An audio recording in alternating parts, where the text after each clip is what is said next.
membelah Laut Merah dengan tongkatnya. Saat itu Nabi Musa bersama pengikutnya Bani Israel lari menyelamatkan diri dari kejaran Fir'aun dan bala tentaranya. Berkat mukjizat ini mereka selamat, sementara Fir'aun dan bala tentaranya tenggelam. Kisah ini telah berlalu selama ribuan tahun yang lalu.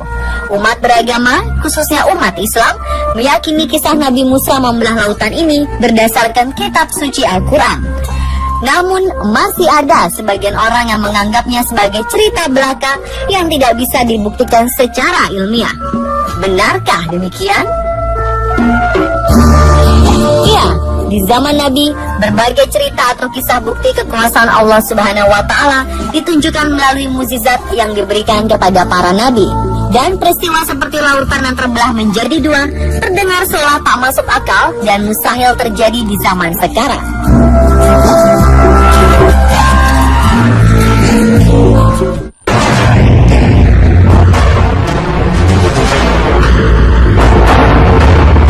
Nyatanya seorang arkeolog menemukan beberapa bukti tentang kisah Nabi Musa alaihissalam membelah lautan.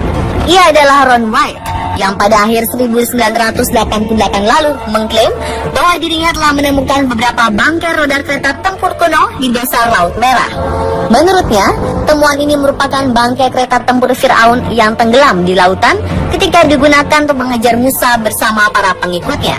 Menurut pengakuan White, selain menemukan beberapa bangkai roda kereta tempur berkuda, White bersama timnya juga menemukan beberapa tulang manusia dan tulang kuda di tempat yang sama.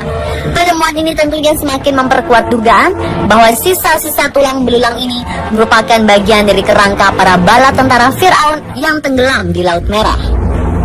Apalagi dari hasil pengujian yang dilakukan di Stockholm University terhadap beberapa sisa tulang belulang yang berhasil ditemukan, terbukti bahwa struktur dan kandungan beberapa tulang telah berusia sekitar 3.500 tahun. Sedangkan menurut sejarah, kejadian pengejaran ini terjadi dalam kurun waktu yang sama. Selain itu, ada suatu benda menarik yang juga berhasil ditemukan, yaitu poros roda dari salah satu kereta kuda yang kini keseluruhannya telah tertutup oleh batu karang. Sehingga untuk saat ini, bentuk aslinya sangat sulit untuk dilihat secara jelas.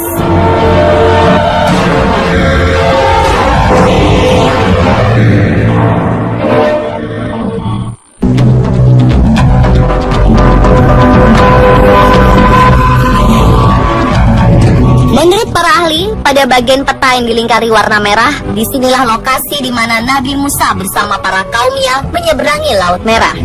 Lokasi penyeberangan diperkirakan berada di Teluk Aqaba di Nuweiba, sebuah kawasan kota pantai di tepi timur semenanjung Sinai, Mesir.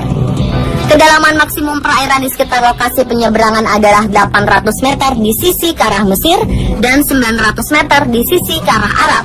Sementara itu, di sisi utara dan selatan lintasan penyeberangan, kedalamannya mencapai 1.500 meter.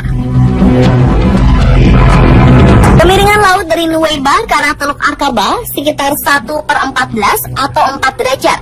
Sementara dari Teluk Nuweiba ke arah daratan Arab sekitar 1/10 atau 6 derajat. Dengan jarak antara Nuweiba ke Arab sekitar 1.800 meter, lebar lintasan Laut Merah yang terbelah diperkirakan 900 meter.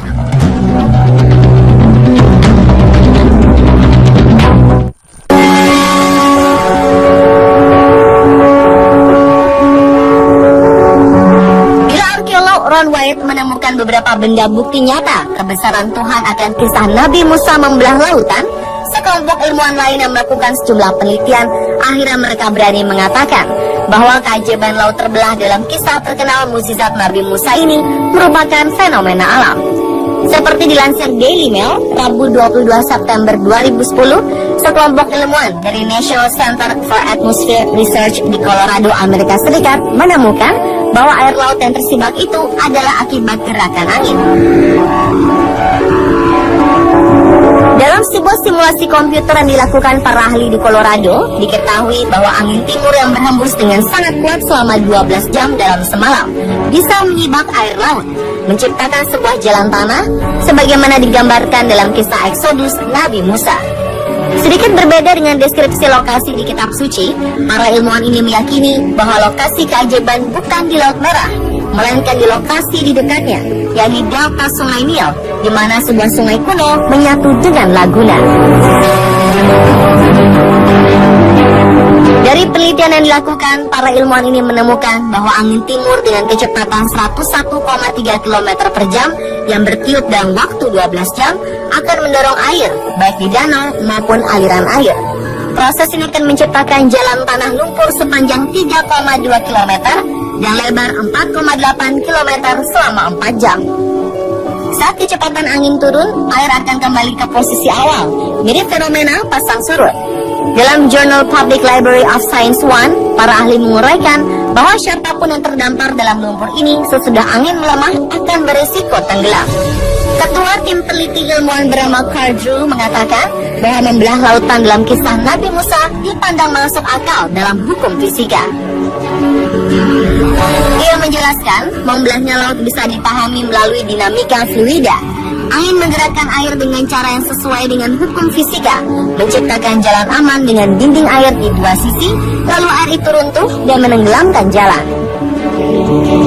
Simulasi komputer juga menunjukkan tanah kering bisa terlihat di dua lokasi terdekat selama badai angin.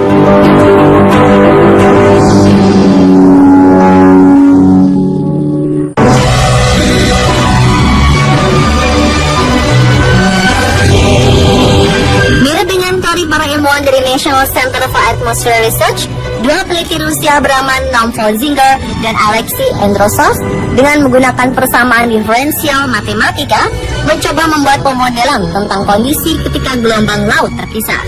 Keduanya mendasarkan pemodelan mereka dengan keterangan-keterangan di kitab Old Testament dan Torah, termasuk keterangan bahwa pada saat itu terdapat gugusan karang yang jaraknya dekat dengan permukaan laut.